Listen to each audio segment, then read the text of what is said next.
प्रयागराज में कांवड़ियों पर तलवार, लाठी, डंडे, पत्थर से हमला किया गया है।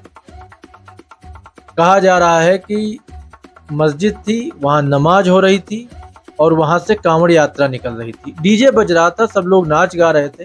कांवड़ यात्रा तो ऐसे ही निकलती है ना, डीजे बजाते नाचते गाते हुए। और मस्जिद में जो लोग नमाज पढ़ रहे थे उन्होंने कहा कि आवाज धीमी करो। बस उसी को लेके विवाद हो गया और तलवारें निकल आई। ये भाईचारा है भाई। एक हिंदू का एक त्योहार आया, वो भी शांति से नहीं होने दिया जाएगा, बिल्कुल नहीं होने दिया जाएगा। उसके लिए तलवारें निकाल ली गई। मतलब क्यों?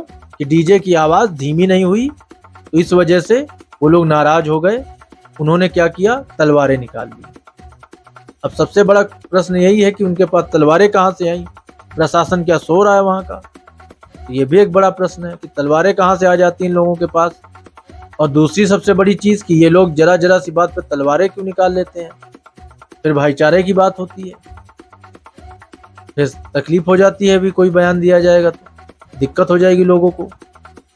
एक हिंदू त्योहार, केवल एक हिंदू त्योहार शांति से नहीं हुआ, उसके लिए तलवार निकाल ली। तुरंत तलवार निकल आई, फटाफट एकदम रेडी रखते हैं, एकदम जैसे उनको पता हो कि अभी जरूरत पड़ने वाली है।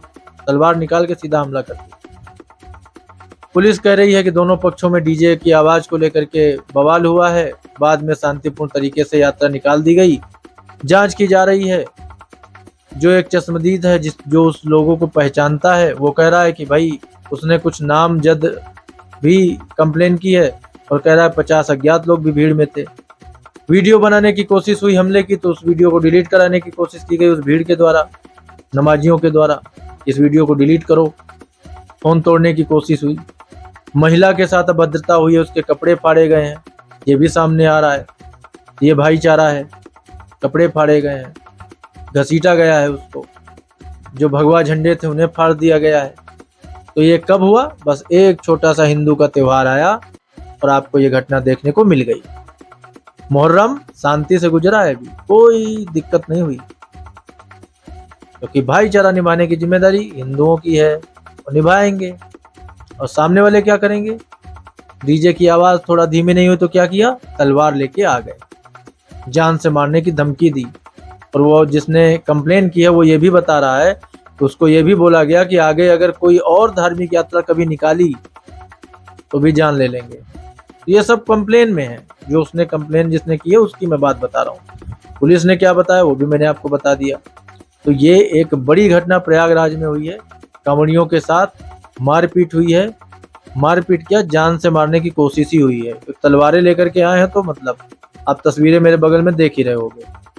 तो ये एक बड़ी घटना कब हुई? हिंदू के त्योहार पे, क्योंकि गणेश चतुर्थी हो, दुर्गा पूजा हो, समस्याएं हो जाती हैं। पश्चिम बंगाल में भी तो यही होता है दुर्गा पूजा पे।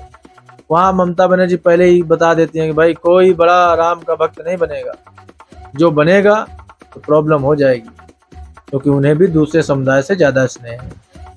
और दूसरा समुदाय जब सामने से कोई प्रॉब्लम है तो भाईचारे की उम्मीद, और जब हिंदुओं का त्योहार आया तो तलवारें लेके खड़े हैं, मनाओ भला त्योहार।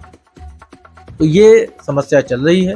मगर उत्तर प्रदेश है और मुझे यकीन है कि जो ये लोग हैं जो तलवारें लेके आए थे, उनका इलाज योगी बाबा, योगी सरकार कायदे से करेगी। ये तसल्ली है थोड़ा सा। लेकिन फिर भी ये सोचने वाली चीजें हैं कि इन लोगों के पास तलवारें आती कहाँ से हैं, तलवारें कहाँ से निकल आती हैं। तो थोड़ा सा प्रशासन इस पर भी ध्यान दे और थोड़ा देखे कि भाई कहाँ से तलवारें इकट्ठा हो रही हैं, कहाँ से तलवारें आ जाती हैं। क्योंकि जब भी कोई विवाद होता है तो वो पक्ष सीधा तलवार लेके खड़ा हो जाता है आके। तलवारें कहाँ से आ रही हैं ये बड़ा मुद्दा है, मैं बार बार रिपीट कर रहा हूँ। तलवारें कहाँ से आ रही हैं ये बड़ी बात है, ये देखनी होगी, समझनी होगी। और हिंदुओं को भी थोड़ा भैया सतर्क रहना होगा, क्योंकि आपका कोई त्योहार शांति से मनाने नहीं दिया जाएगा, ये तो तय हो गया। क्योंकि भाईचारा निभाने की जिम्मेदारी केवल और केवल हिंदुओं की है। तो ये एक बड़ी घटना थी जो मैंने आपको बताई है। मिलता हूँ अगली बड़ी खबर के साथ, तब तक आप जुड़े रहें मेरे साथ। जय हिंद।